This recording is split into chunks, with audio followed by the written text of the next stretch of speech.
자, 오늘부터는 사중복음의 그 신학적 의미에 대해 살펴봅니다. 그러나 뭐 이제 역사적인 건 사실 다 살펴보지 못했어요. 저희가 이제 미국의 성결운동을 중심으로 해서 살펴보고 길보르 카우만까지는 제가 이제 간략하게 다뤄드렸지만은 그 이후에 이제 그 정빈 김상주, 낙가다 주지라고 이런 분들의 얘기는 자세히 못했는데 그까지 너무 또 역사적으로 계속하다 한 학기 내내 역사만 하면 될 것 같아서 안 돼서 제가 이제 신학적 주제를 하다가 필요한 부분에 있어서 그분들의 그 어떤 사중복음의 이론이 굉장히 중요한 거거든요. 왜냐하면 그분들이 한국의 사중복음의 주춧돌을 놓은 분들이기 때문에 그분들이 어떤 사중복음을 어떻게 이해했냐 굉장히 중요해요. 그래서 우리가 이제 그것 위에 계속해서 더 만들어가고 발전시켜 나가고 뭐 그래야겠지만은 그리고 그분들이 가르쳐주는 사중복음이 중요하기 때문에 이제 그거를 이제 이제 시간 되는 대로 살펴보고 일단은 이제 조직신학적으로 좀 이제 접근을 좀 해야 될 것 같아요. 그래서 여러분들 이 책도 갖고 계시죠? 많이들. 이 책도만 참고하시면서 따라오시면 됩니다. 그래서 이 책 읽어보시면은 그 조직신학적으로 정리가 잘 되어 있으니까. 근데 이제 그렇게 최근의 논의들, 뭐 학문적 논의들이 치열하게 이렇게 막 전개되는 책은 아니에요. 이성 교수님 책이. 이제 그래도 그러나 아주 평이한 차원에서는 설명을 잘해놔서 이 책만 잘 정리해서 여러분들이 써도 평신도 성경공부 교재를 탁월해요. 그러니까 이제 신학생들이 어떤 신학적 논의에 관해서 좀 이렇게 치열하게 공부하기에는 약간 아쉬움이 있지만은 그러나 이제 예를 들자면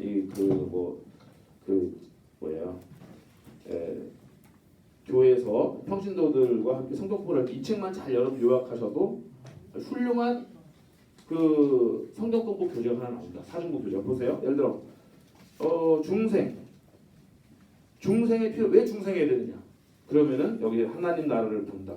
하나님 나라에 들어간다. 타락한 영혼이 회복된다. 하나님 형상을 회복한다. 이렇게 딱 떨어지잖아. 그렇죠? 그러면 이제 평신도들한테 꽤 좋은 거야. 왜 중생을 해? 그다음에 중생의 증거. 그럼 어떻게 중생인데 어떻게 아느냐? 그러면 예수를 하나님의 아들로 믿는다. 세상을 이기게 된다. 소망을 가지게 된다. 죄를 짓지 않게 된다. 의를 행하게 된다. 형제를 사랑하게 된다. 좋잖아요. 좋지 않아요? 주제 하나가 딱 떨어지잖아. 그래서 제가 보기에는 그래 여러분들이 해서 이제 중생 이 사중복음을 배우는 거를 사실 여러분들의 그냥 지식을 배우는 게 아니라 목회 현장 가운데서 가장 이렇게 영적인 파워를 드러낼 수 있는 성경 공부로서 또 여러 목회의 어떤 원리 혹은 설교의 주제로서 사용할 수 있는 거니까 그런 이성주 교수님 책은 아주 그냥 딱딱 떨어져요. 그러니까 여러분들 활용하시면 좋을 것 같다 제가 소개를 드리는 거고요.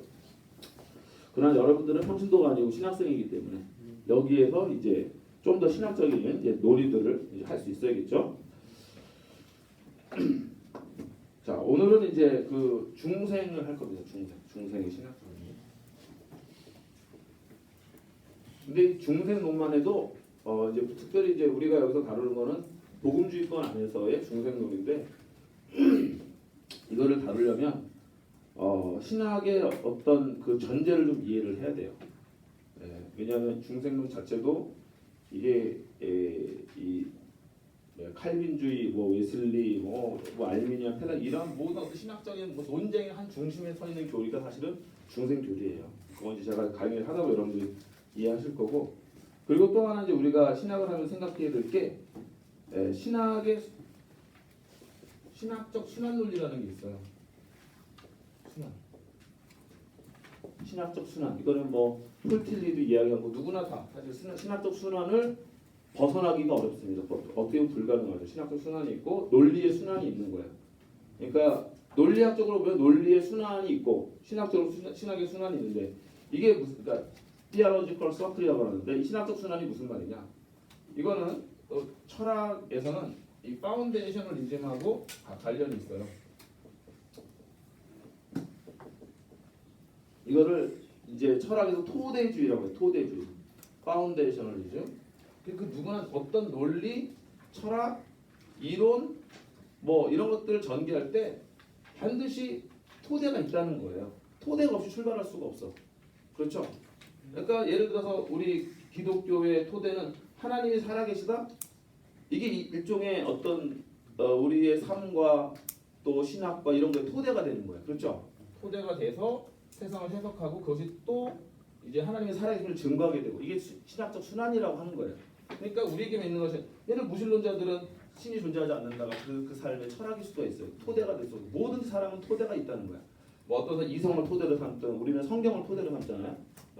기독교는 성경적 토대주의야. 어떻게 보면 성경이 우리의 진리 판단의 최종 기준이 되는 거예요. 그래서 진리를 판단하는 최종 기준은 누구나 가지고 있어요. 그것이 이성에 호소하던 철학에 호소하던 뭐 종교에 호소하던 자기의 경험에 호소하던 진리 판단의 최종 기준이 되는 기준들을 누구나 가지고 있다. 이것이 없이는 논의가 시작되지 않아요. 무엇이 철학이라든가 뭐 어떤 이 세계관, 인생관이 출발할 수가 없다. 그러니까 누구나가 이 토대를 가지고 있는데 이 토대 자체가 순환한다는 얘기예요. 무슨 말이냐? 예를 들어 신학적 순환이라는 거는 우리 같은 경우는 이제 성경이 우리의 토대잖아요. 그렇죠? 그래서 이거는 뭐 우리에게 이제 왜 토대가 되냐? 그거는 이제 또 순환이 돼. 그래서 어쨌든 성경을 읽으면 성경에서 이제 이거는 신학적 순환 중에서 해석학적 원리를 제가 설명을 드릴게요. 그러니까 이거는 그 뭐 인생의 철학, 신학 그 중에서도 이제 하나님의 교리에 관한 그것을 이야기하는 건데 예를 들자면 성경을 읽다가 성경에서 성경은 하나님의 주권을 지금 그게 아직 안 꺼졌어요? 네. 됐죠? 하나님의 주권을 이야기하고 있고요. 그래서 성경이 전체가 우리에게 말씀해 주는 거는 하나님의 주권이다. 그래서 하나님의 주권이라는 그 개념이 나와 성경 또 토대로부터. 그러면은 이 하나님의 주권은 다시 어떻게 되냐면 성경을 해석하는 원리가 되는 거예요. 그렇지? 왜냐하면 하나님의 주권이라는 성경을 읽으면서 역시 성경은 하나님이 얼마나 이 세상과 우주와 인간의 역사에 관해서 주권을 가지고 계신 분인가 하는 것에 대해서 이야기하는 거다라는 결론을 끄집어내면 그 결론이 다시 그 결론을 가지고 성경을 읽는 거죠. 그래서 이게 이제 순학적 순환이 되는 거예요. 이렇게. 그리고 어떤 사람들은 성경은 하나님의 주권보다는 하나님의 사랑이다.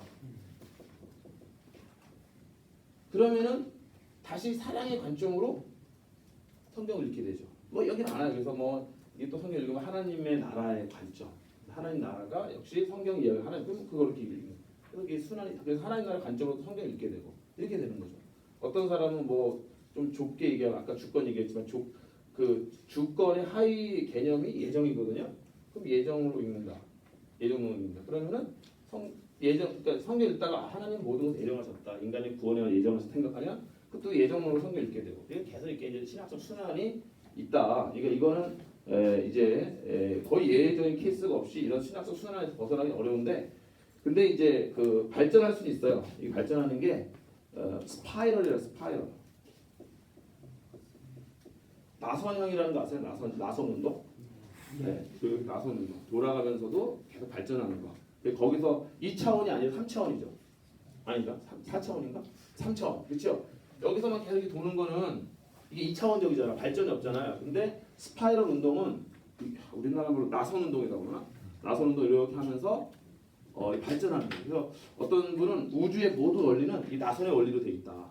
인간의 DNA도 나선의 원리로 돼 있고 꽃 같은 걸 봐도 나선의 원리로 회오리바람도 나선으로 돼 있고 그다음에 지구가 여러분 태양이 공전하는 거 아세요? 네. 그거 들어보셨어요? 태양의 공전? 네. 태양이 공전합니다. 다들 알고 있었던 건가? 아마 난 얼마 전에 알았거든. 태양이 공전. 난 태양이 뭐 이렇게 고정되어 있는 건 줄 알았어. 근데 어떤 사람이 그걸 이제 시뮬레이션을 만든 게 있어요. 그걸 보니까 너무 신기하더라고. 태양기 자체가 이게 이게 공전을 하는 거야. 은하계를. 그러니까 야 너무 신기하죠. 근데 그거조차 근데 이제 태양을 중심으로 이게 그 수금지와 목태처럼 도는 게 나선형으로 돌면서 앞으로 전진하더라고. 그래서 발전하는 건데 그게 이제 뭐냐면은 단순 거기서 무한 반복이 아니라 반복되는 것 같지만 발전하는 거죠. 순환하면서 발전하는 건데 우리 논리도 이런 거예요. 어렸을 때도 어떤 논리가 있어요. 거기 순환을 하지만 점점점 중학교 가고 고등학교 가고 대학 가면서 순환하는 것 같은데 발전 성숙해지잖아요. 네, 그런 차원이에요. 그래서 신학적 순환이라는 거는 순환하지만 그러나 늘 그 자리에 머무르는 것이 아니라 나선형으로 발전하면서 순환한다. 뭐 이제 그런 거죠. 그럼 내가 이 얘기를 왜 이렇게 장황하게 했느냐? 바로 이제 이 중생을 설명하기 위해서 그런 거예요. 예를 들자면 이제 그 신학적 대전제가 만약에 하나님의 주권이다. 성경을 읽었는데 하나님의 주권을 읽게 된다. 이거 하나님의 주권은 칼빈의 가장 대표적인 교리고 그 다음에 종교개혁에서 가장 중요시 여겼던 교리예요. 왜 그러냐면 그 카톨릭의 주권, 교황의 주권이 너무 강조되잖아. 거기서 하나님의 주권을 다 빼앗겨버린 거야. 어떻게 보면 하나님이 가지셔야 될 행하셔야 될 모든 주권들을 인간들이 빼앗아가지고 다 인간들이 무슨 사람의 구원을 결정하는 것처럼 그래서 뭐 교황이 모든 뭐 사람들의 그 구원을 결정하는 것처럼 행했던 것에 대해서 하나님의 주권을 회복한 거예요. 그래서 아마 종교개혁 당시에는 꼭 필요한 신학이었어요. 하나님 주권 사상이. 이거를 이제 영어로 sovereignty of God 이렇게 불러요. 하나님의 주권.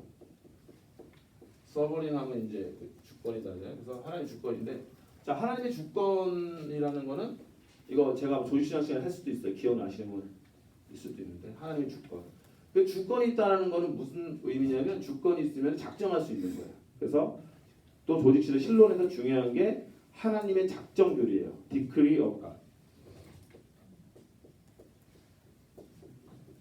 하나님은 모든 주권이 있다는 작정할 수 있는 거잖아요. 내가 내 물건 내가 이 책이 내 책이면은 내가 이 책을 어떻게 할 건지 작정할 수 있다고. 내가 뭐 누구한테 줄 수도 있는 거고 내 마음이잖아. 내 책이니까. 그래서 하나님은 우주 만물의 주권을 가지고 계시다라는 것은 그분이 작정하실 수 있다는 뜻이다. 그리고 그분이 작정하신다는 것은 또 뭐냐면은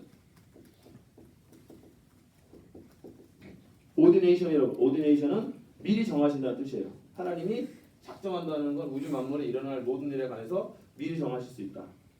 이거를 뭐 예정이라고 불러도 되는데 예정이라고 부르면은 인간의 어떤 개인의 영원한 운명에 관한 결정, 그 예정 있잖아요. 프리데스티네이션 그것과 이제 혼돈이 될 수 있기 때문에 여기서는 어떤 인간 개인의 영원한 운명에 대한 결정이라기보다는 우주 안에 일어날 모든 역사 안에 일어날 모든 사건에 관한 것을 하나님께서 미리 결정할 수 있다는 거예요. 그분이 주권자이시기 때문에 시간과 역사의 주권자이시기 때문에.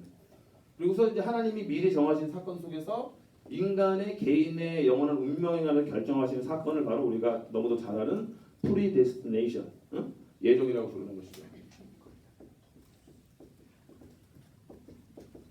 그리고 이 예정 중에서 그래서 이제 우리가 보통 칼빈주의 교리 그러면 예정론을 가장 대표적인 교리를 알고 있지만 사실은 이 예정론은 하나님의 주권 교리 하위 교리다. 하나님의 주권 교리가 가장 중요한 대전제예요. 칼빈주의 교리에서는. 자, 그래서 이 예정 교리 중에서 이제 영원한 선택과 영원한 유기를 구분할 수 있겠죠. 그래서 영원한 선택은 elect 선택이라고 부르고 그 다음에 이제 probation 유기 교리를 이렇게 나눠지는 거야. 이게 이제 대략의 그 어떤 칼빈주의의 이 선택과 유기 교리가 나올 수 있는 그 논리적 근거가 하나의 주권 교리로 이제 이렇게 간다는 거예요. 그러면 이제 이게 중생 교리와 도대체 무슨 연관성이 있느냐? 그러니까 구원이라는 건 하나의 주권이 중요하고 하나의 선택이 중요하잖아요. 그렇죠? 예정이 중요하잖아요. 그러니까 누가 중생하냐면 하나님이 선택한 사람이 중생을 하는 거예요. 예정 받은 사람이 중생을 하는 겁니다. 칼빈주의 교리. 그래서 칼빈주의의 가장 핵심적인 거는 중생한 사람이 회심을 하는 거예요. 우리가 일반적으로 알고 있는 교리가 너무 틀리죠. 우리 회심을 해야 중생하는데 하나님이 중생시키지 않는데 그에게 새 생명을 주지 않았는데 그가 회심할 수 없다고 보는 거죠. 절대 없습니까? 네, 절대 없는 거예요. 그래서 그러니까 절대는 아니에요. 절대는 아니고 절대로 말하는 이거는 이제 내가 말하는 그 하이퍼 캘비니즘, 하이퍼 캘비니즘 기도. 그래서 한국말로 급진적 칼빈주의는 이게 이제 원칙이에요. 그래서 하나님이 예정한 사람이 중생을 하고 중생한 사람이 회심을 하는 거예요. 그런데 성경에 보면은 이 먼저 중생하고 회심하라 이런 말씀이 별로 없어요. 항상 repent 회개하라 and believe the gospel 뭐 the kingdom of is at near 그래서 회개하고 복음을 믿어라 뭐 하나님 나라 가깝다 이런 말씀으로 주로 이루어져 있잖아요. 그러다 보니까 이제 이거는 거부하기 어려운 거야. 응? 칼빈주의자들도. 그래서 그럼에도 불구하고 하나님의 주권 교리를 포기하고 싶지 않아. 응? 하나님의 주권 교리를 포기하고 싶지 않은데 성경을 읽어보면 너무도 명확하게 성경을 회개하라, 믿어라 이런 말씀이 너무도 많거든요. 그래서 이거를 조화시키려는 이제 칼빈주의자도 생겨나는 거예요. 이걸 마더리 칼빈니스트. 그래서 온건한 캘빈주의자. 그래서 이제 온건한 캘빈주의자 중에서 가장 대표적인 분이 바로 이 책을 저술한 밀러드 에릭슨 교수라는 분이에요. 이분이 칼빈주의자인데 이분이 굉장히 합리적 칼빈주의자로 분류가 되고 이제 그 미국에서 신학교에서 조직신학 시간에 복음주의 계통 학교겠죠. 학교에서 가장 많이 쓰이던 책이 이제 루이스 벌커프 조직신학이 가장 많이 쓰였고 제가 미국에 처음 유학 갔을 때는 플러신학교 거기 이제 책방 이제 미국의 이제 플러신학교의 그 뭐라 그럴까 북스토어 그 북스토어가 굉장히 유명해요. 신학 도서가 많죠. 그래서 이제 거기에 가면은 거기에서 처음에 이제 제가 샀던 책이 루이스 벌커프의 조직신학 책이에요. 그래서 그 책 굉장히 전통적이고 굉장히 좋은데 그 책은 1900년대 초에 나온 책이에요. 근데 그게 그때까지도 내가 94년도에 미국 유학 갔으니까 그때까지도 쓰이고 있었던 거야. 근데 그 이후에 그 어간이 바로 근데 이제 그 루이스 벌코프 책에서 이제 현대적인 좀 더 논의들 그 위에 시간이 많이 지났으니까 현대 신학자들도 많이 나왔고 새로운 이론들도 많이 나왔잖아요. 그래서 그거를 이제 다룬 책으로서 가장 아카데믹하면서도 복음적인 책으로 그래서 이제 미국의 신학교들에서 가장 많이 텍스트로 조직신학 텍스트로 쓰인 책이 바로 이제 밀러드 에릭슨의 크리스천 티올로지 이 책이에요. 되게 좋은 책이고 번역이 다 돼 있어요. 그러니까 근데 이제 이 책이 너무 또 두껍잖아요. 여러분 보시기에 두껍죠. 두꺼우니까 이거를 이제 개론서로 내 가지고 학부생들이 딱 보기 좋게 그 인트로덕션 투 크리스천 티올로지인가 그런 책을 냈어요. 이 책을 요약한 거야. 그래서 이제 아주 기초적인 내용들을 담고 근데 그 MDB 학생들은 이 책을 읽어야 돼.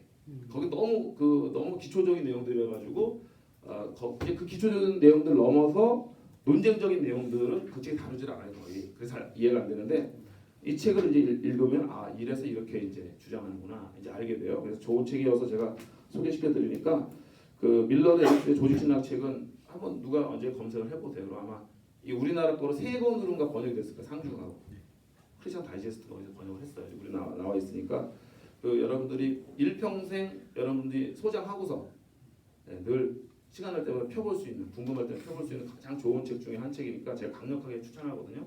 복음주의권에서 나온 가장 좋은 조직신학 책 중에 한 권이다 이 책이. 그래요. 그래서 수강시켜드리니까 이분 같은 경우는 이분은 이제 제가 이제 이 책에서 지금 오늘 강의 힌트를 얻은 거예요, 사실은. 그래서 이 밀러드 에릭슨 교수 같은 경우는 이거를 뭔가 조화를 맞추고 싶었던 거야. 그래서 성경에서 분명히 그 회개를 먼저 선포하는 것과 그러나 본인이 칼빈주의자로서의 그 신념, 하나님의 주권 교리를 포기하고 싶지 않았어요. 그래서 이제 어떤 이제 이론으로 가냐면은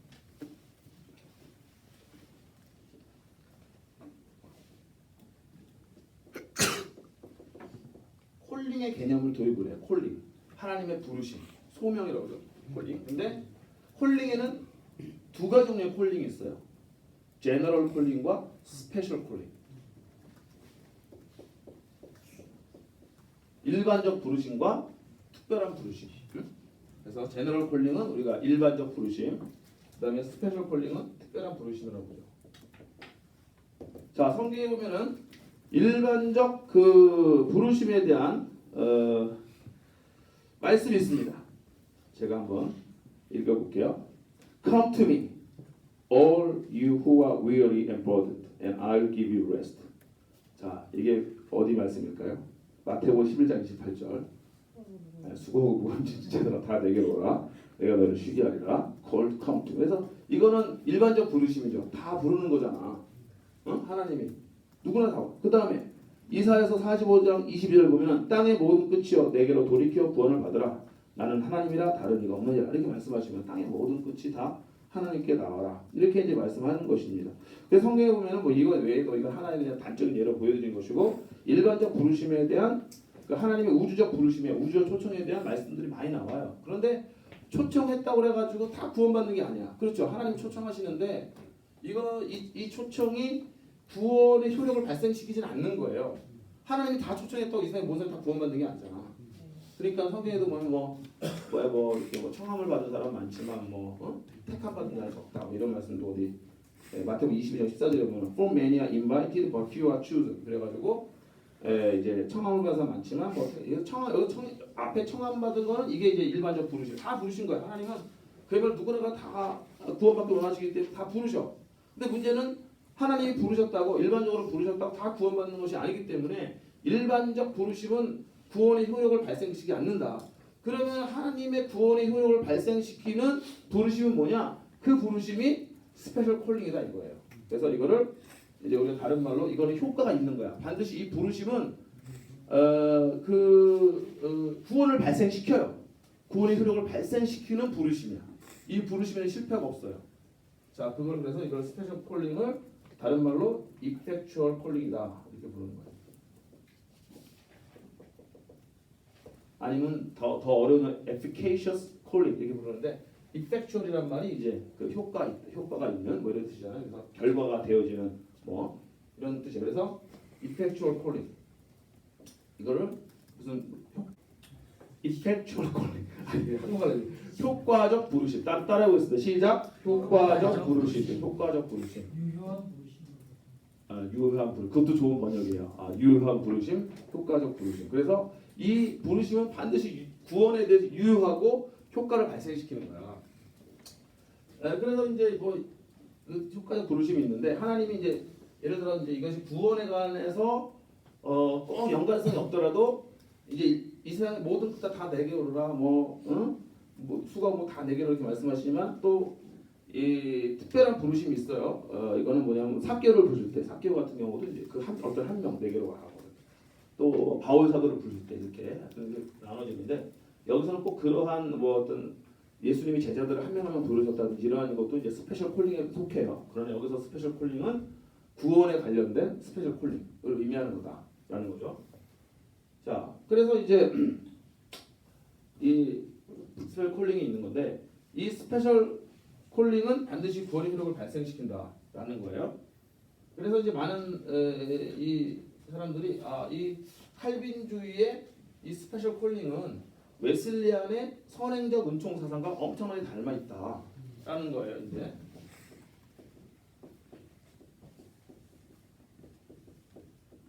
선행적 은총을 영어로 프리비니언 그레이스. 웨슬리 신학 시간 다 배우셨죠?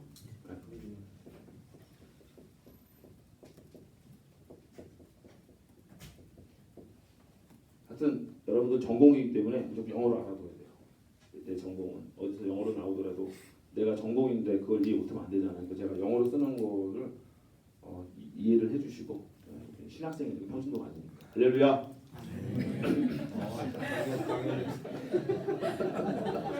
그러니까 공부를 해야 돼. 이거를 공부를 해야 돼. 힘들어도 공부를 해야 돼. 내 전공에 대한 이해입니다. 의대생들은 의학을 영어로 공부합니다. 왜냐하면 내 전공이기 때문에 그걸 영어를 알아야 돼. 그리고 법대생들은 한문으로 공부해요. 우리도 그러니까 알아야 돼. 내 전공이니까.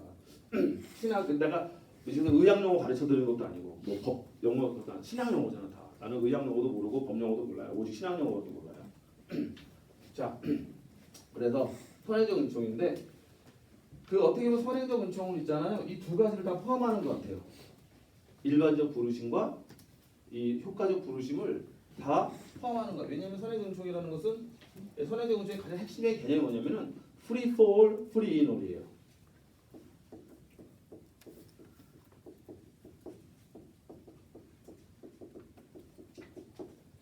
모든 사람을 위해서 값없이 주시는 은총이고요. 모든 사람을 자유롭게 역사하시는 은총이에요. 이걸 또 설명하려면 이거 1시간 걸리기 때문에 다 설명할 수 없고 그래서 이제 이 선행적 은총과 무척 닮아요. 왜냐하면 선행적 은총은 이 모든 사람을 위한 하나님의 은혜예요. 모든 사람 안에서 회복시키고 그리고 이 선행적 은총은 직접적으로 구원의 은총은 아니지만 구원의 은총을 위한 준비 작업이야. 응? 그래서 여기서 제너럴 콜링은 하나님 다 부르셨지만 이것을 뭐 구원의 은총과 연관시키지 않아요. 그러나 여기서 선행적 은총은 구원의 은총과 아주 직접적으로 연결이 돼 있어. 선행적 은총 자체가 구원을 발생시키지 않지만 구원을 위한 준비로서 아주 밀접하게 관계가 있어요. 그래서 많은 사람들이 선행적 은총과 이 칼빈주의가 말하는 이 효과적 부르심을 이제 연결시키려고 하는데 차이가 있어요. 어떤 차이가 있느냐? 이 이필주의 콜링은 결코 거부될 수가 없어요. 거부될 수가 없고 선택된 자에게만 주어져요. 이 효과적 부르심은 선택된 자. 선택자에게 부르심. 근데 선행적 은총은 거부당할 수가 있어요. 그 선행적 은총의 특징이에요. 하나님 모든 사람에게 다 구원의 은총을 베풀거나 하시지만 인간에게 자유의지를 주셨기 때문에 거부당할 수 있다. 이것이 바로 칼빈주의와 웨슬리안주의의 가장 핵심적인 차이예요. 하나님의 은총이 거부당할 수 있느냐 아니면 거부할 수 없는 은총이냐. 갑자기 헷갈리죠 여러분들도. 그러니까 이게 왜냐하면 개인의 신앙 고백과도 굉장히 연결이 돼 있어요. 개인의 신앙의 체험과도. 어거스틴 같은 경우는 자기는 거부할 수 없었던 거야. 하나님 자기를 구원하시려고 할 때 그 하나님이 하신 일이지 내가 내 안에서 어떤 구원에 대한 어떤 뭐 이게 근거가 보이지 않는 거예요. 그러니까 이제 그렇게 강력하게 경험한 사람은 이거는 뭐 하나님이 나를 택하사 나를 구원하시려고 저항할 수 없는 은총으로 내가 저항할 수 없는 은총으로 이제 나를 구원하셨다. 그러니까 이제 이게 우리의 신앙 고백이 되게 하는 건데 문제는 뭐냐면 이거를 이제 개인의 어떤 신앙 경험과 고백이 아니라 우리가 객관적으로 모든 인류를 놓고 냉철하게 생각하면 선택된 자에만 이 하나님의 은총이 부어진다 한다면은 이게 택함을 받지 못한 자에 대해서는 이게 굉장히 이게 어려운 거거든요. 결국은 다시 예정론으로 돌아가는 거기 때문에 이중 예정으로 돌아가는 것이기 때문에 웨슬리 같은 경우는 이것에 대해서 받아들일 수가 없었던 거죠. 하나님은 왜냐면 모든 사람을 다 구원하기를 원하시는데 일부 사람에게만 선택해서 이 스펠 콜링을 주면은 내 구원받은 나는 참 감격하고 감사하지만 구원받지 못한 사람들은 이게 자기들이 선택한 것도 아닌데 하나님의 선택을 받지 못해서 멸망을 받아야 되니까 이거는 이제 웨슬리가 평생 그 칼빈주의자들을 그리스도 안에서 형제라고 이제 여겼지만은 이 칼빈주의에 관해서만큼은 평생을 싸웠어요. 그거는 성경적이지도 않고 복음적이지도 않고 심지어 이단적이라고까지 얘기했어요. 그 요한복음 3장 16절에서 누구든지 예수를 믿으면 이라는 거는 선행적 은총으로 봐야 돼요, 아니면 그러니까 이제 그 믿을 수 있는 능력 자체를 하나님이 우리 안에 회복시켜 주셨다는 거예요. 복음이 전해졌을 때 우리가 그 복음을 받아들일 수 있는 이 중요한 부분. 네, 그거를 이제 그렇죠. 그러니까 그 예정론이 아니잖아요. 그래서 이제 보통 우리가 웨슬리안에서 가장 많이 한 본문 자체가 요한복음 3장 16절이 어떻게 그럼 요한복음 3장 16절이 예정론을 얘기하는 거죠. 그러니까 모든 성경의 에키스라고 모든 목사님 그렇죠, 맞아요. 켈빈주의에서 그렇지. 얘기하고 있잖아요. 그러면 그게 켈빈 쪽이에요. 켈빈주의에서도 근데 이제 쉽게 설명할 수 있는 게 뭐냐면은 거기서 누군지 믿잖아. 믿으면 whoever believes in him. 근데 누가 믿느냐? 선택된 자가 믿는 거거든요. 선택된 자가 예정된 자가 믿는. 그러니까 칼빈주의에서는 이 구절도 간단하게 생각할 수 있어요. 사실은. 근데 우리는 선택된 자가 믿는 것이 아니라 진짜 누구든지 믿으면 하나님이 다 결정해놓고 누구든지 믿으면 이건 이상하잖아. 그러니까. 앞뒤가 안 맞잖아요. 그래서 이제 그런 신앙 고백을 우리가 안 하는 거죠. 근데 이제 칼빈주의는 여기서 믿으면은 하나님이 선택한 자가 믿는 거예요. 그게 지금 오늘 중생론의 핵심이야 이게. 누가 중생하냐? 하나님이 선택한 자가 중생하고 그 중생한 자가 믿음을 회개하고 믿음을 고백하는 거예요. 근데 이제 지금 제가 좀 이렇게 굉장히 복잡하게 설명했지만은 이제 그 양극단에서 이걸 좀 조화시키려고 한 사람이 밀러드 에릭슨이고 온건한 켈빈주의자는 지금 제가 이제 이야기하려는 그 구도로 많이 나간다. 아직 다 끝난 게 아니에요. 그러니까 잠깐만 그래서 내가 어디까지 했죠? 그래서 이제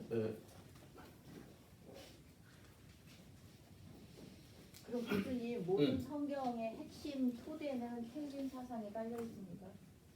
네? 뭐가요? 그 엑기스로 묶은 것이 요한복음 3장 16절인데 그것의 토대가 그 켈빈 사상이 깔려 있어요. 아니지 그 내가 아까 말했죠. 그걸 어떻게 해석하느냐가 딸린 거든. 해석하기지. 그래서 칼빈주의는 예정론을 갖고 있기 때문에 그 본문조차도 또 예정을 해석한다 그 말이에요. 내가 아까 신학적 순환을 계속 얘기한 거야. 우리는 그렇게 읽지 않기 때문에 진짜로 누구든지 믿으면요. 그게 복음이라 생각하는 거예요. 예. 그러니까 칼빈주자들 예정론으로 다시 요한복음 다시 3장 16을 또 해석하는 거지. 그들이 신학이 있으니까. 그래서 아까 신학적 순환이라는 얘기를 한 거예요. 우리는 그 예정론으로 요한복음 3장 16을 읽지는 않아요. 절대 그렇게 읽지 않아요. 예, 그러니까 이것은 그야말로 복음적이 되는 거죠. 누구나 다 구원받을 수 있는 그런 본문으로 우리가 이제 이거 만인고서는 아니에요. 만인고서는 많이 읽는다는 거죠. 만인 그거는 모두가 다 결국 유니버설리즘은 다 구원받는다는 뜻이야. 믿든 안 믿든 그건 아니지. 우리는 그 만인고서는 자유주의의 대표적인 구원론이에요. 네, 그러니까 그걸 이제 영어로 유니버설리즘이라는 우리는 유니버설리즘이 아니에요. 웨슬리안은 절대 유니버설리즘이잖아요. 자, 그래서 잠깐만요. 그래서 정리를 좀 해야 돼. 그래서 자, 그래서 이 밀러드 에리슨 교수의 제안은 뭐냐? 이제 중생한 자가 믿는 것이 아니라 이 효과적 부르심을 받은 사람이 믿게 되는 거예요. 응? 이 컨버전, 이걸 컨버전이라고 그러는데 회심을 하게 되는 거예요. 여기서 또 컨버전이라는 이 개념이 굉장히 중요한 거예요. 회심이. 자, 그래서 칼빈주의의 구원의 구도는 뭐냐? 이펙션 효과적 부르심이 있는 사람이 회심을 하고 회심한 사람이 중생하게 되는 리제너레이션. 그러니까 사실 이걸 이펙션 콜링을 빼면 이게 딱 웨슬리안의 구도예요. 회심한 사람이 중생한다. 웨슬리안의 구도인데 그래도 밀러드 에릭슨은 칼빈주의자이기 때문에 이거를 포기할 수 없는 거지. 그래서 효과적 부르심을 하나님이 부르셔서 이건 누구를 부르시냐? 선택한 자를 부르시고 거부할 수는 없는 거야. 이거를 하나님이 선택하셔 콜링한 사람은 구원을 받을 수밖에 없어요. 그래서 그 사람이 바로 예수를 믿고 회개한다. 회개하고 예수를 믿는다. 뭐 이렇게 되는데 또 전통적인 칼빈주의는 회심이란 신학에서 이게 굉장히 중요한 개념인데 회심은 회개와 믿음으로 이루어져 있어요. 그래서 회심은 항상 이거는 뭐 거의 공식 같은 거예요. 공식 같은 것처럼 repentance 플러스 faith 이거를 우리 회심이라고 부르는 거예요. 회심이라고 말할 때는 repentance와 믿음을 함께 아우를 때 두 가지를 다 포함한 개념으로 우리 회심이라고 말한다. 그래서 회심은 좀 소극적인 의미고 faith는 적극적인 의미다. 회심은 회개는 여기서 repentance 회개인데 회개의 의미에 대해 좀 이따 다 설명할게요. 쉬는 시간 다음에. 그래서 회개는 죄로부터 돌이키는 거죠. 돌이키는데 회개의 의미는 좀 이따 제가 자세히 설명드릴 거고 그리고 faith는 하나님께로 향하는 거죠. 내가 믿음이. 근데 이 두 가지는 구분할 수 있지만 분리할 수 없는 개념이에요. 제가 신학에서 구분할 수 있지만 분리할 수 없다라는 개념은 아주 누누이 말씀드렸죠. 그래서 리펜턴스와 페이스는 그 동전의 앞면 같고 시간적으로도 동시적 사건이에요. 논리적으로 이게 뭐가 앞서는 거냐? 그래서 신학에서 시간적으로는 동시적 사건이지만 논리에서도 뭐가 앞서느냐는 개념은 굉장히 중요한 거야. 이거는 뭐 신학에서도 철학에서도 그렇고 뭐가 뭐에 근거가 되냐는 거 논리적으로. 내가 이것도 옛날에 설명했죠. 이거 책 설명했죠. 이렇게 이거 안 했나? 했을 텐데 이렇게 이거를 이제 누가 얘기한 거냐면 그 C.S. 루이스가 얘기한 거. C.S. 루이스가 삼일체 설명하면서 얘기한 거예요. 삼일체 성부성자 성령이 같은 윗격이신데 성부가 성자와 성령의 토대가 되고 근거가 되신다. 설명할 때 그분들이 성부가 먼저 계시고 그 다음에 성자가 계시고 성자가 그런 피조물이 될 수밖에 없잖아요. 아버지라고 하면은 태어난 시점이 있는 건데 그러면은 아버지 그거면 우리가 정통 교리가 아니란 말이야. 영원한 아들이기 때문에 영원한 출생. 그래서 성부로부터 성자의 영원한 출생을 우리가 고백하는데 이게 말장난 같은 거예요. 영원한 거면 출생이 없는 거고 출생이면 영원한 게 아니거든. 근데 영원한 출생이라고 한단 말이야. 이게 정식 그 우리 정통 기독교 교리예요. 삼일체. 성부로부터 성자의 영원한 출생. 근데 일반 사람들이 그 말장난하죠 그러는데 말장난이 아니라 그것은 바로 그 시간에 있어서의 차이가 아니라 논리의 순서다. 시간의 순서가 아니라 그건 뭐냐면 바로 이 개념으로 설명한 거. 저도 그때 이제 내가 많은 깨달음이 있었어요. 이게 지금 이 두 책이 이렇게 있는데 이게 이제 논리적으로 시간적으로 동시적으로 놓여 있지만은 밑에 책이 위에 책에 존재의 기반이 되잖아요. 이런 개념으로 이렇게 한다고 해서 여러분이 다 지금 이해는 못할 거예요. 저도 다 삼일체를 이거를 다 이해한다 그러면 뭐 삼일체 신비의 교리겠어요. 그러나 어찌됐든 간에 시간의 순서가 아니라 논리의 순서다라는 개념은 그런 거다. 예.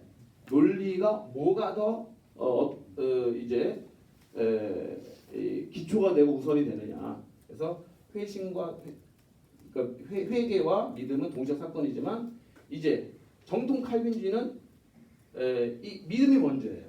항상. 그래서 그 정통 칼빈주의자 이게 지금 밀러드 에릭슨만 해도 회개를 먼저 이야기하거든요. 근데 하이퍼 칼빈에서는 무조건 믿음이 먼저야. 하나님을 믿음을 주지도 않았는데 어떻게 네가 회개하느냐.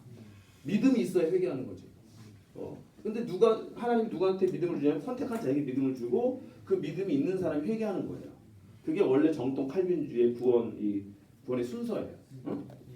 근데 웨슬리안은 그게 아니라 웨슬리안은 전형적으로 인간의 자유의지를 강조하기 때문에 회개해야 진정한 믿음을 갖는 거예요. 이것도 헷갈리시죠? 이거는 뭐 여전히 지금도 현재적으로도 논쟁하고 있는 건데 어쨌든 저는 이제 밀러 에릭슨 교수의 어떤 어떤 균형을 맞추고 또 조화를 이루려는 거 보면 이렇게 되는 거예요. 그래서 회개가 먼저고 그 다음에 믿음이다. 이걸 우리 정리를 하고 그래서 이거는 밀러 에릭슨 교수도 칼빈주의자로 이렇게 인정을 하는 거예요. 근데 이제 이펙트 오브 홀리 때문에 많은 분 해결이 되는 거예요, 사실은. 그래서 이제 회개하고 믿음을 가진 사람이 중생을 하는 거죠. 교수님, 네. 그러면 이펙츄얼 콜링을 받지 못하는 한 사람들 제너럴 콜링을 받은 건가요? 제너럴 콜링은 다 받은 거지 누구나 다. 그렇죠. 근데 제너럴 콜링은 칼빈주의에서 그 구원의 효력을 발생시킨 데는 별로 영향이 없어요. 구원은 이펙션 콜링하고 관련이 있는 거지. 그럼 이러나 저러나 선택받은 자고. 그렇지, 이러나 저러나. 그러니까 결국은 이게 많이 이렇게 좀 성경의 본문하고 그 밀러 에릭슨도 조화시켜 보려고 너무도 명확한 본문이 노력을 많이 했지만 결국은 다시 사실은 이게 예정론으로 돌아가는 거예요. 칼빈주의가 어떻게 보면. 그러면 그 콜링을 못 받은 사람은 유기된 거네요. 그렇죠, 유기된 거죠. 이 콜링을 못 받은 사람은 회심할 수가 없기 때문에. 그러면 기존 예정론과 다른 게 별로 없어요. 이렇게 구원의 순서만 이렇게 그래도 좀 이렇게 너무 극단적으로 뭐 중생한 사람 회심한다 뭐 이렇게 막 얘기하지 않는 것뿐이지. 사실은 이제 별 다른 건 없어요. 그래서 역시 밀러 에릭슨도 역시 칼빈주의자 하는 걸 이제 생각할 수밖에 없죠. 자, 그래서 이제 회심에 대해서 설명할 시간입니다. 아까 제가 말씀드렸죠. 컨버전은 이제 리펜턴스 회개와 믿음 페이스로 구분이 되어 있다. 근데 이것은 distinguishable but inseparable이다. 구분할 수 있지만은 분리할 수는 없는 거다. 신학에는 구분할 수 있지만 분리할 수 없다는 개념이 너무도 많다. 삼위일체도 그렇고 뭐 예수님의 인성과 신성들도 그렇고 또 교회도 그렇죠. 그리스도의 몸된 교회와 머리된 그리스도와 이게 구분은 되지만은 분리할 수 없는 개념이 너무 많아요. 그 개념을 좀 잘 알아두시면 여러분들이 많은 도움이 될 것입니다. 자, 그래서 이렇게 이제 회개와 믿음의 관계가 있는데, 잠깐만.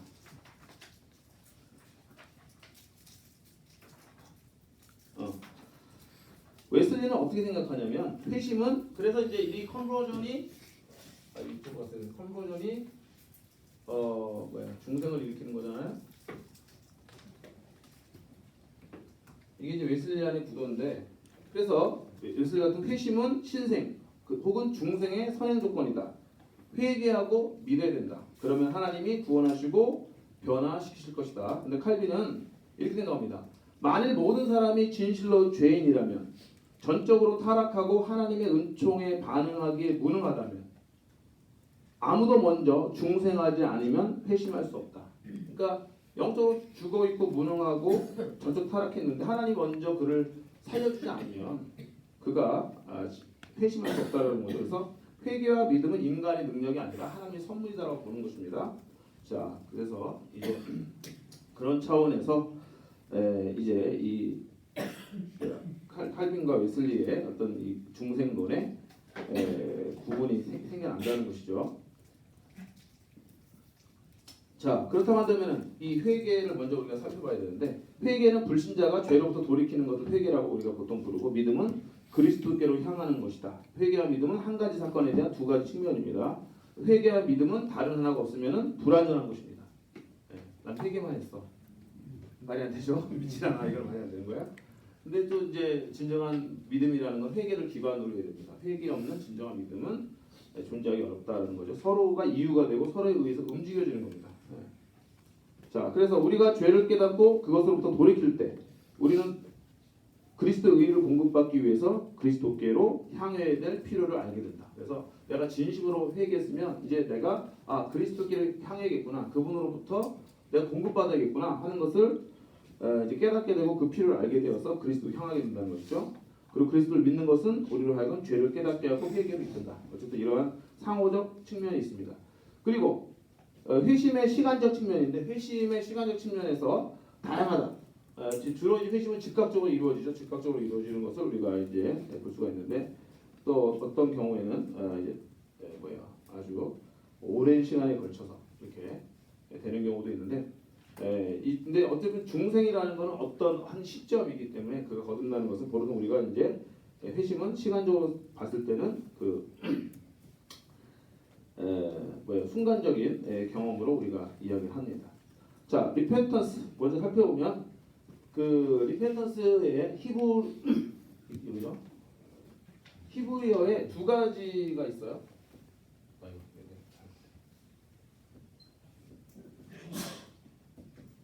한번 읽어보시기 바랍니다.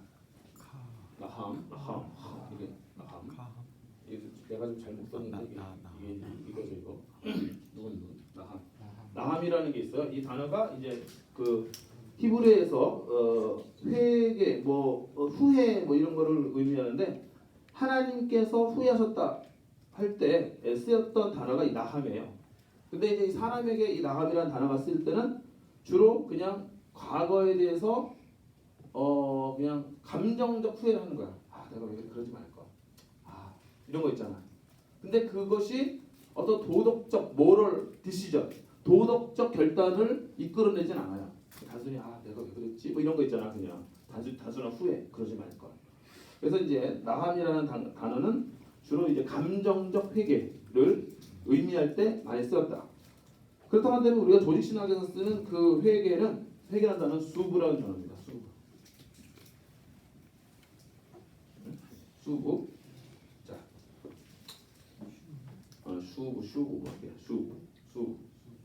슈부. 이게 이제 바로 그 도덕적 결단까지도 내포하는 그러한 이제 단어다. 그래서 이제 이스라엘 백성들에게 하나님께로 돌아올 것을 촉구할 때 그들에게는 도덕적 결단에 대한 촉구를 하는 거죠. 죄악을 버려라. 그렇죠? 하나님께 돌아와라. 이게 진정한 의미의 회개다. 그래서 이제 여기서 제가 이걸 설명드리는 거는 성경에서 말하는, 그러니까 우리가 진짜 구원론에서 말하는 회개는 나함이 아니라 수부다라는 거예요. 도덕적 결단이 있는 것을 진정한 이제 회개라고 하는 거. 단순히 그냥 감정적으로 후회하는 거는 우리 영어로 리모스라는 단어가 있어요. 리모스. 그리고 나함은 리모스 원나 리펜턴스. 이런 말이 있는데, 그래서 이 단순한 감정적인 반성, 후회, 연민 이런 거는 진정한 의미 회개가 아니다. 물론 회개에는 감정적 차원이 있어요. 그렇죠? 감정적 차원이 있지만 감정적 차원이 전부가 아니에요. 진짜 의지적으로 돌이켜야 됩니다. 죄악을 끊고 결단하고. 두 가지가 다 포함되지 않을까? 그러니까 포함되는 건데 진정한 더 확장된 의미, 진정한 의미는 물론 감정적인 게 있죠. 그러나 그것만은 아니다라는 거 얘기하는 거예요. 그래서 나함과 수부가 다 포함되겠지만 진정한 의미는 이제 수부고, 그 다음에 이제 헬라어로 넘어가면, 신약으로 넘어오면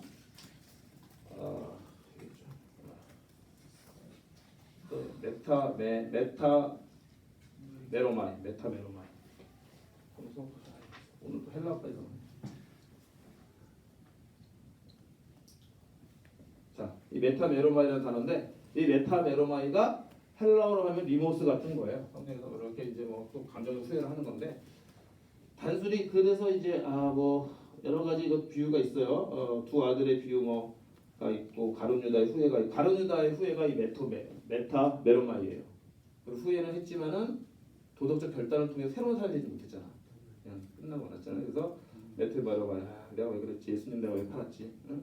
그거는 진정한 리모스, 저 아까 말했던 리모스의 후회지 회개가 아니었다는 것이고, 그래서 무엇인가에 관해서 다르게 생각하고 마음이 변하고 결단하는 것은 헬라어에서 메타노에오가 아까 말한 이 수구에 해당되는 메타노에오가 이 단어가 바로 이제 메타노에오가 회개를 의미하는 것이다. 그래서 성경에서 회개하고 복음을 믿으라 할 때는 메타노에오예요. 그래서 감정적으로만 잘못했다 이것이 아니라 진짜 의지적으로 돌이키고 너의 죄를 끊고 그리스도께 향해라는 의미가 바로 이 메타노에오에 들어있다는 겁니다. 그래서 그 회개는 선택이 아니에요. 옵셔널이 아니라 indispensable, 필수 불가결한 것입니다. 그래서 우리의 신앙에 있어서 정말 우리가 진정한 믿음을 갖기 위해서 요즘에는 사실 그 한국 교회가 이 회개를 많이 촉구하지는 않잖아요. 그것도 이유가 있어. 생각해보면 왜 그러냐면 이미 너무 신자들이 오래됐어. 기존의 신자들이 수십 년 믿은 분들한테 언제까지 회개하라고 그럴 거야. 막 이게 이렇게 진짜 이 조폭 같은 놈 인간들이 막 모여있고 막 맨날 이러면서 이 새끼다 회개라 이러는데 이거 수십 년에 맨날 충성하고 하는 권사님들한테 빨리 회개 이럴 수 없잖아. 그러니까 이게 정말 계속 복음이 없어 나타나가지고 새로운 인간 사람들 회개하고 진짜 죄인들 회개하고 막 이렇게 와야 이게 회개하는 메시지가 있는데 요즘 한국 교회는 이제 늙어가고 있잖아요, 사실은. 그래가지고 다들 보면은 이분들한테 회개하는 말이 안 나와, 솔직히. 언제까지 회개하라고 할 거야? 보다 완전하게 나갈지어다. 그래가지고 좀 이제 성화해야 되고 이래야 되니까. 그래서 그런 현실적인 문제도 있지만은 어쨌든 우리가 그리스도인이 될 때, 좌우 그리스도 될 때는 회개가 반드시 필요한 거기 때문에 이제 우리 현장에서의 메시지도 세가족 공부할 때나 이럴 때나 그냥 예수님 믿는 거 이것도 우리가 얘기하는 좋지만은 진정한 복음은 이제 세상의 것들에 대한 이 진정한 반성과 후회와 그 다음에 결단으로 이제 나가야 되는 거죠. 죄를 끊는 도덕적 결단이 반드시 있어야 된다. 그것이 진정한 의미의 회개다. 그래서 이것의 핵심은 회개는 단순히 감정적 차원이 아니다. 의지적 차원이고 도덕적 결단을 수반해야 된다. 과거의 모든 죄로부터 실제로 떠나야 된다. 그게 진정한 의미의 회개다라는 것이 성경적 회개의 진정한 의미다라는 거고요. 자, 그 다음에 이제 믿음이죠, 믿음. 그래서 이제 회개한 다음에 그래서 예수님 세리요한의 메시지도 세리요한이 광야에서 처음 할 때도 회개하라, repent 이거예요. 회개하라. 천국에 가까웠다. 뭐 이거죠. 예수님이 공생을 시작하시면서 첫 번째 메시지도 뭐예요? 회개하라예요. 동일한 연장선이 있기 때문에 이 밀러 에릭슨이 그거를 부인할 수가 없는 거예요. 성경에 보면은 자기 신학으로는 중생해 회개할 텐데 실제 성경을 펴서 읽어보면 회개하라. 계속 그리고 믿어라 이런 말씀들이 많이 나온다는 거죠. 그래서 그 구도를 깨진 않았다. 밀러 에릭슨은 회개와 믿음의 구도를. 근데 정통 칼빈은 아까 말했듯이 믿음과 회개다 이걸 얘기하는 거예요. 근데 우리는 지금 이제 웨슬리안의 지금 구원의 순서를 하고 있는 거 회개하고 믿는 건데. 자, 그래서 믿음. 자, 믿음은 헬라어로 뭘까요?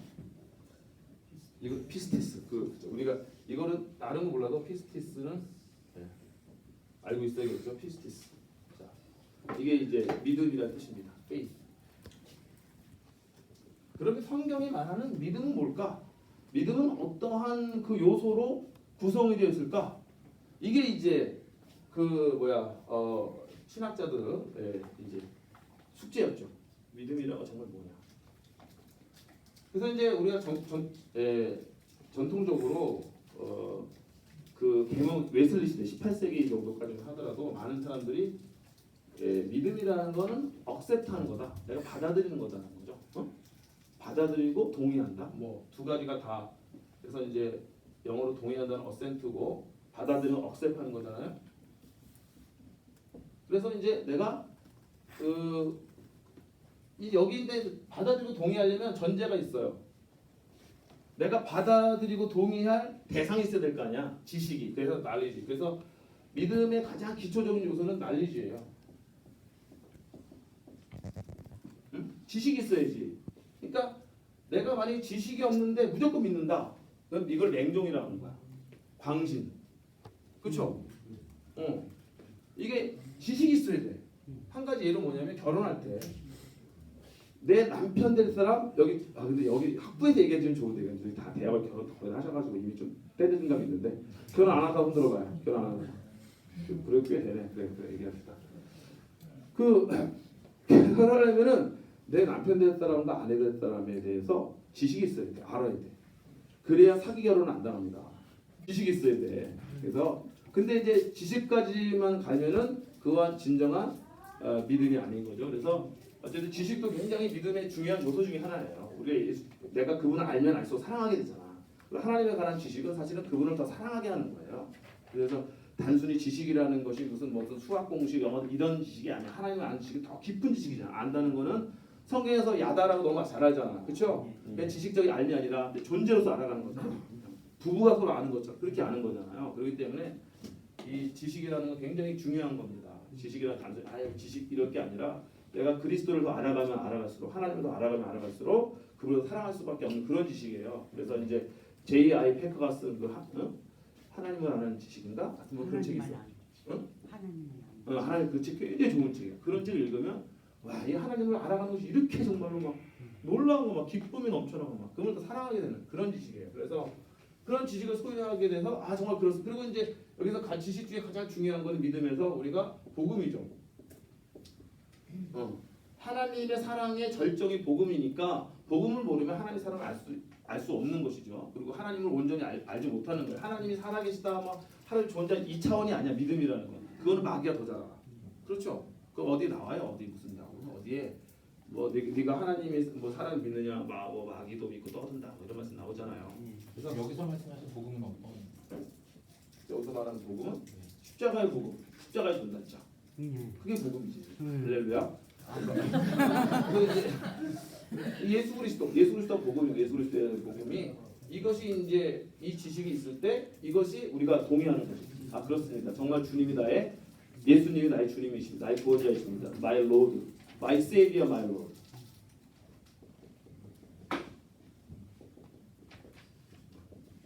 이것도 설명하려면 1시간 설명해야 되는데 Savior, Lord의 차이점을 아시죠? Savior는 구원자고 주님은 나의 주권자잖아. 내 삶을 실제로 다스리는 분. 그러니까 이 두 가지 고백이 다 있어야 돼요. My Savior, My Lord. 나의 하나님, 나의 주님이십니다. 자, 어제 이런 이제 고백들을 하게 되면 이거를 이제 내가 억셉트하는 거야. 십자가 예수님의 사랑에 대해서 억셉트하고 복음에서 억셉트하고 십자가에서 억셉트하는 거예요. 내가 동의를 해. 자, 그래서 지식이 있고 그 지식에 대해서 내가 억셉트를 해요.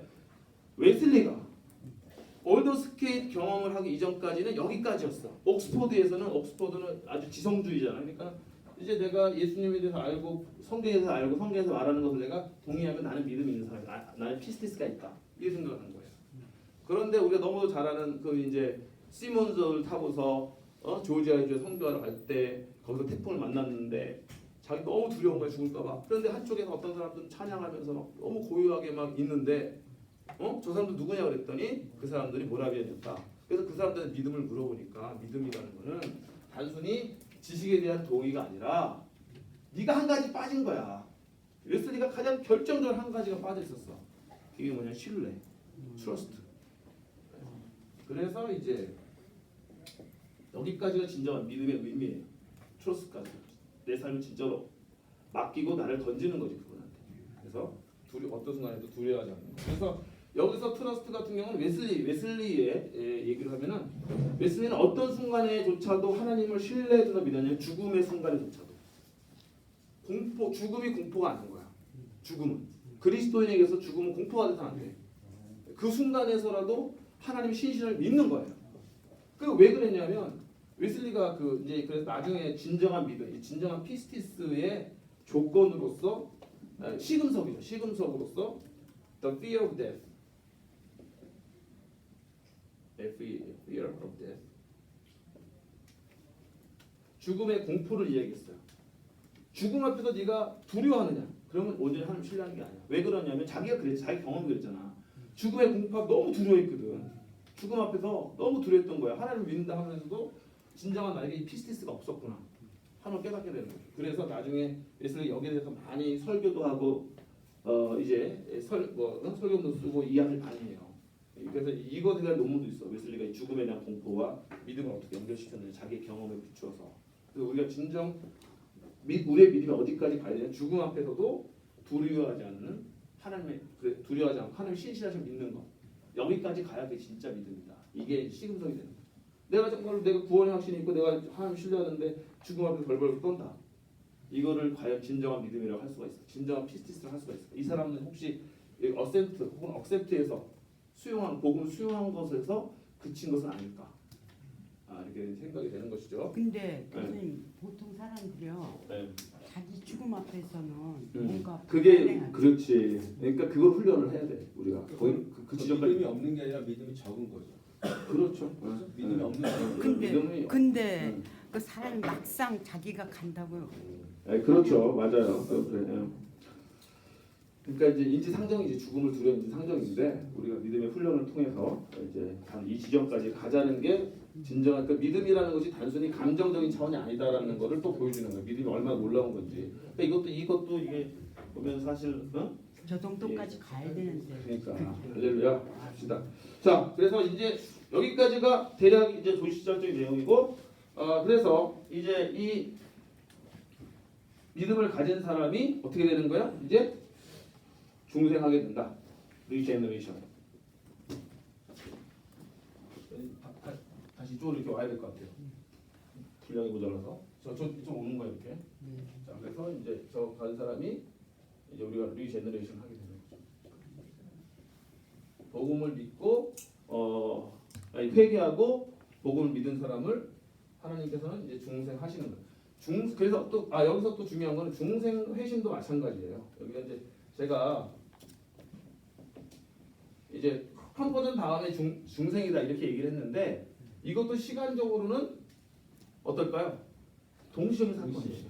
네, 그렇죠. 믿는 동시 논리적으로 컨버전이 앞선다 이런 개념이에요. 자, 그래서 이제 리제너레이션인데 그래서 이제 이 중생은 우리 안에서 일어나는 실제적인 변화예요. 내면적 변화. 그렇죠? 회심과 중생을 이제 여기서 이제 리제너레이션 컨버전을 포함한 중생이라는. 그래서 이제 인간 편에서 보면은 휴먼 사이드에서 보면은 컨버전이고 하나님 편에서 보면은 리제너레이션인 거예요.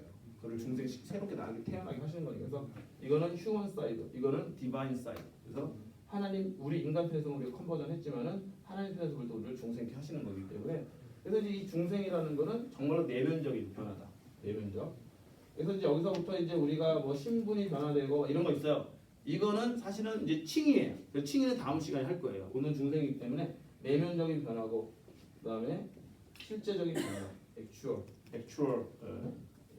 트랜스포 그리고 이제 우리의 삶이 진짜로 트랜스포메이션 되는 것다. 완전히 변화되는 것이다. 완전 새로운 존재가 되는 것이다. 하는 이제 그러한 차원이 굉장히 강합니다. 그래서 이제 중생은 이거는 초월적이에요. 그래서 중생의 의미를 이제 한번 살펴보면은 내가 여기 빌라델피아 교수의 그 정리가 굉장히 중생에 대한 정리가 좋더라고요. 중생은 인간의 힘으로 하는 것이 아니다. 여기 제가 한번 읽어드리면 설명을 할게요. 그리고 정빈, 김상준 거기 할 시간이 조금 남을 것 같아요. 그래서 이 중생이라는 것은 이게 하나님의 역사다. 중생이라는 하나님의 역사라고 했을 때 인간의 본성이라는 것은 사회 개혁이라든가 또는 교육에 의해서 변화되는 것이 아니다. 이것이 기독교 복음 핵심이죠. 중생론의 핵심이에요. 중생이라는 것은 슈퍼 내추럴이잖아. 초자연적인 하나님의 역사이기 때문에 아무리 교육을 한다고 해서 중생을 만들어낼 수 없다. 아무리 사회가 개혁된다고 해서 사회가 발전한다고 해서 중생을 만들어낼 수 없다라는 중생론의 핵심이에요. 그래서 이 중생은 바로 삼위일체 하나님의 슈퍼 내추럴 워크, 초자연적인 역사로 인해서 되어지는 트랜스포메이션이다. 변화이다 이거예요. 자, 그 중요한 것이고요. 그 다음에 누구도 이건 약간 칼빈주의적이긴 하지만 맞는 말이에요. 누구도 이 뉴버스 혹은 이제 중생을 다른 말로 뉴버스라고 부르죠. 똑같은 말인데 웨슬리도 뉴버스란 말을 많이 더 즐겨 썼죠. 신생, 중생하고 비슷한 말인데 누구도 이 신생 혹은 중생을 컨트롤할 수가 없다. 사람이 컨트롤 못한다는 거, 통제할 수 없다는 거죠. 하나님이 하신 일이라는 거예요. 그래서 궁극적으로 하나님이 하신 일이기 때문에 사람이 통제하는 것이 아니다. 그런 거고요. 그래서 이제 여기까지 가면 이제 또 칼빈주의로 가는 거예요. 그래서 이제 밀러드 에리슨 뭐라고 또 기록하고 even conversion depends upon his effectual calling. 그래서 이 회심은 하나님의 효과적 부르심에 의존하고 있다 이렇게 얘기하는 저는 여기에 동의하지 않고 저는 이제 전 선행적 은총 사상을 믿는 사람이기 때문에 이제 이 회심은 하나님의 선행적 은총의 이제 은혜의 결과라고 보는 것이죠. 그 다음에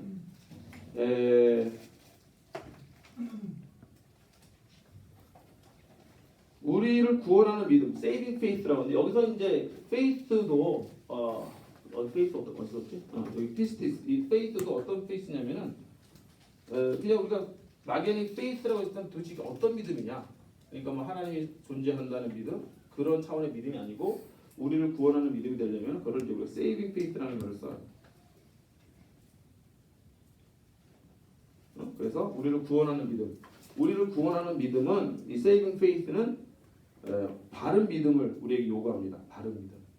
어떤 바른 믿음을 요구하느냐? 바로 하나님의 본성과 하나님께서 하신 일. 그러니까 그거는 이제 예수 그리스도를 통해서 하나님께서 우리 안에 행하신 일들, 이 일에 대한 바른 믿음을 필요로 한다는 것이죠. 그래서 아까 제가 말했죠. 날리지가 필요하다고. 바른 믿음을 가지려면 하나님께서 어떤 일을 행하셨는가를 명확하게 알아야 돼요. 이게 굉장히 중요한 것이다. 이단들이 아무리 구원의 확신을 가져봐야 그거는 진짜 구원의 효력을 발생시킬 수가 없죠. 바른 지식에 근거한 것이 아니기 때문에. 그래서 우리 끊임없이 하나님께서 어떤 일을 행하셨는가를 알아갈 필요가 있다는 것입니다. 그리고 어떤 사람의 개인의 회심의 과정은 또 다른 사람의 회심의 과정과 다를 수가 있다. 이걸 인정해야 돼요. 그래서 하나님께서 역사하신 방법들이 다양하기 때문에 내가 어떠한 그 경로를 통해서 회심하고 예수를 만났다고 해가지고 그것을 일반화시키면 안 돼요. 그래서 하나님의 성령의 역사는 참 다양할 수 있다. 그거를 좀 인정하는 게 중요하다. 그러면은 우리가 그렇게 이 도금에 빠지지 않을 수가 있다는 거죠. 그래서 하나님께서 하시는 일이기 때문에 다양하게 하나님이 역사할 수 있다는 것을 좀 인정하며 나아가자. 그런 것이고요. 그래서 이제 중요한 거는 우리가 진짜 회개하고 진짜 믿음을 가진 것이 중요한 것이지 그것을 어떻게 해서 그렇게 믿음을 갖게 되느냐는 것을 이제 공식화하는 것은 참으로 어려운 일이다 이렇게 얘기하고 있어요. 네. 그리고 신생은 중생은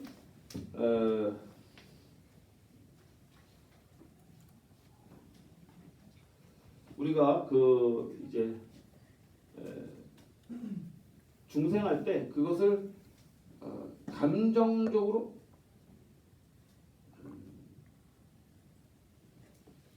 느끼지 못할 수 있다. 감정적으로는 내가 중생. 왜냐하면 그 내가 예수를 믿었어요. 그리고 내가 구원을 받았어. 중생했어. 근데 그거를 모르고 지나갈 수가 있을까? 없어요? 없는 거예요? 있을 수도 있죠. 아니 근데 예수 누가 그랬지? 네가 너희 예수를 믿는 너희에게 이것을 쓴 거 너희로 하여 구원이 있으면 뭐 알게 하려 한다. 어딘가 있지 그 말이. 그러니까 예수는 믿었는데 자기가 구원받은 줄 모르는 거야. 그것 때문에. 예수를 믿었는데 네. 구원받은 줄을 모르는 거야. 그 사람한테 예수를 믿으면 구원받는 겁니다. 할렐루야. 아니 여기 그렇게 돼 있어. The blood is not felt when you look. 그래서 느껴지지 못할 수 있다. 근데 이것도 내가 보기에는 그 개인의 이제 그 의견을 존중해 주는 건 나쁘지 않아요. 근데 신학적으로는 있을 수 있어요. 신학적으로. 근데 그걸 알려주는 게 중요해. 예수를 믿었는데 내가 중생했는지, 내가 구원 받았는지, 폭넓은 의미에서 구원 받았는지, 아니면 좀 좁은 의미로는 중생했는지 느끼지 못할 수도. 왜냐하면 이게 바람처럼 예수님은 니고데모에게 말씀하시잖아요. 어디서부터 하는지 모르지만은 뭐 성령이 하시는 일은 정확하게 느끼지 못할 수도 있지만, 그러니까 이 어떤 사람은 굉장히 강하게 구원의 하실을 갖고 순간적으로 불세를 받아가지고, 근데 어떤 사람은 모태신앙도 듣거든. 내가 언제부터 믿었는지 잘 기억이 안 나. 근데 지나고 보니까 내가 믿었고 그런 것도 있기 때문에 순간적인 것과 점진적인 것 사이에서 어느 하나를 극단적으로 선택할 필요는 없다는 생각이 듭니다. 자, 이 정도로 해서 오늘 강의를 마치는 게 아니라 이제 그 강의 마치는 게 아니라 중생의 신학적 의미에 대해서 살펴보고, 그 다음에 이제 우리 성결교회 사진복음의 중생이 중요하니까 그걸 설명하려고 하는 거예요. 그거를 간단하게 할 수 있어요. 아주 간단하게 할 수 있습니다. 이거는. 자, 성결교회 역사에 있어서 있잖아요. 진짜 중요한 분이 있어요. 네, 낙가다 주지라는 분이에요. 낙가다 주지라는 분이 굉장히 중요한 분인데, 근데 한국의 그 성결교 역사에 있어서는 이분을 너무 간단하게 다룬 거야.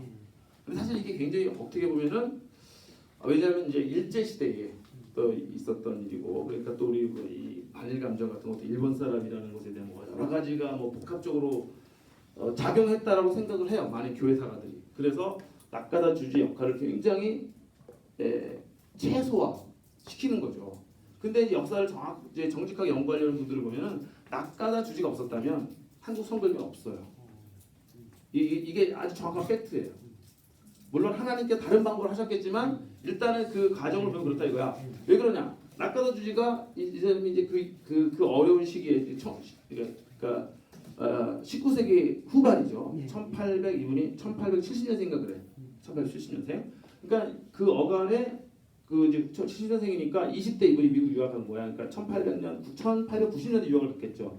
그래가지고 미국의 시카고 지역에 유학을 가가지고 거기서 이제 그레이스 메서드 처치, 그레이스 은혜감리교회라는 곳을 다니면서 그 옆에 있는 뭐 무디 성경학교 다니고 거기서 카만을 만난 거예요. 카만은 또 그 어간에 ABC부터 집회, 선교 집회 가가지고 선교사로서 막 이제 막 열망이 막 선교사 나가겠다 부인하고 같이 막 눈 맞아서 집회 보면 너무 해받아가지고 부인하고 딱 눈이 맞았는데 서로 끄떡했다는 거야. 우리가 그래서 다 손들고서 선교 헌신하겠습니다 그런 거야. 그래가지고 원래는 인도로 선교를 가려고 했어 카만이. 근데 이제 그때 감리교 신자니까. 근데 감리교 선교부에서 인도로 선교 가는 걸 허가를 안 내줘가지고 급한 마음에 간 곳이 만국선교연맹이에요. 거기서 이제 일본으로 파송받은 건데. 그 어간에 일본으로 가게 된 가장 결정적인 계기가 낙가다 주지가 일본으로 와라. 계속 일본으로 오라고 한 거야. 그래서 먼저 자기가 이제 일본으로 와가지고 준비를 해놓고서 1901년도에 그 카와만이 이제 일본에 왔을 때 그걸 영접해가지고 같이 동양 선교에 시작한 사람이 그게 낙가다 주지예요. 그러면서 그 사람이 뭐 초창기 그 동양 선교에 만들고 복음 전도관 만들고 또 동경 성사관 만들 때 가장 핵심적인 역할을 했던 분이야.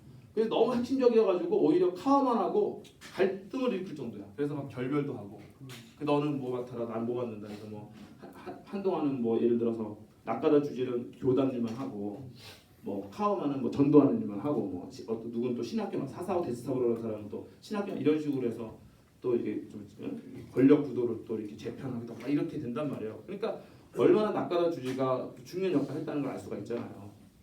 그리고 정빈 김상준이 낙가다 주지한테 배웠단 말이야. 그러니까 낙가다 주지라는 분이 어떻게 보면 산파 역할을 하신 아주 중요한 분인데 우리가 그분이 일본 분이라고 그래가지고 무조건 평가 전하면 안 되는 거죠. 그래서 그분의 신학도 굉장히 중요해. 그래서 낙가다 주지, 그다음에 이제 길보르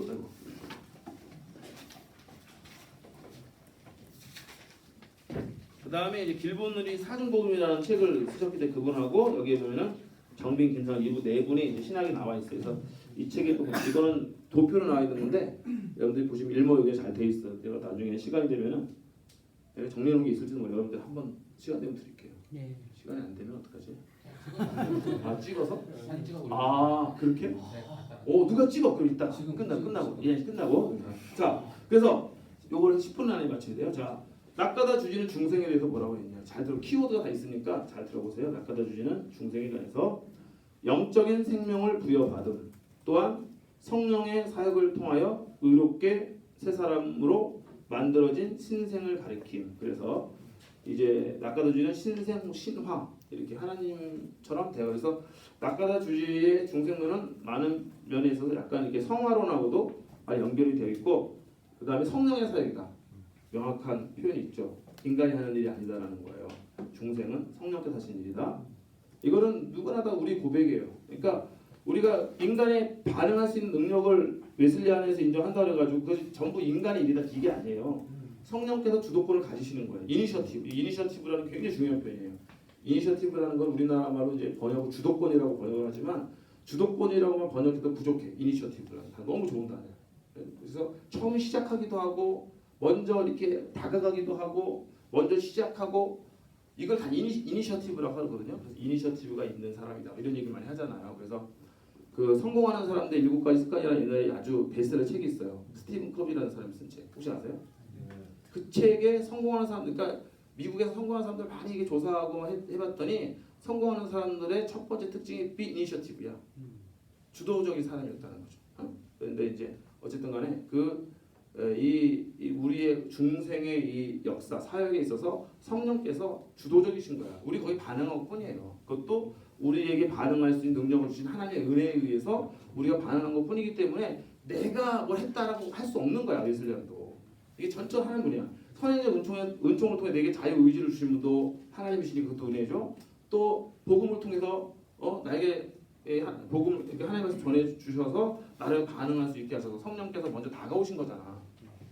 내게 구원의 은총을 베푸신 것이기 하나님의 은혜이기 때문에 구원은 전적으로 하나님의 은혜인 게 맞고 성령의 주도적인 사역인 게 맞는 거예요. 성령의 사역인 것이. 자, 그래서 낙가다 주지께서 성령의 사역이라는 아주 강력한 메시지가 있다.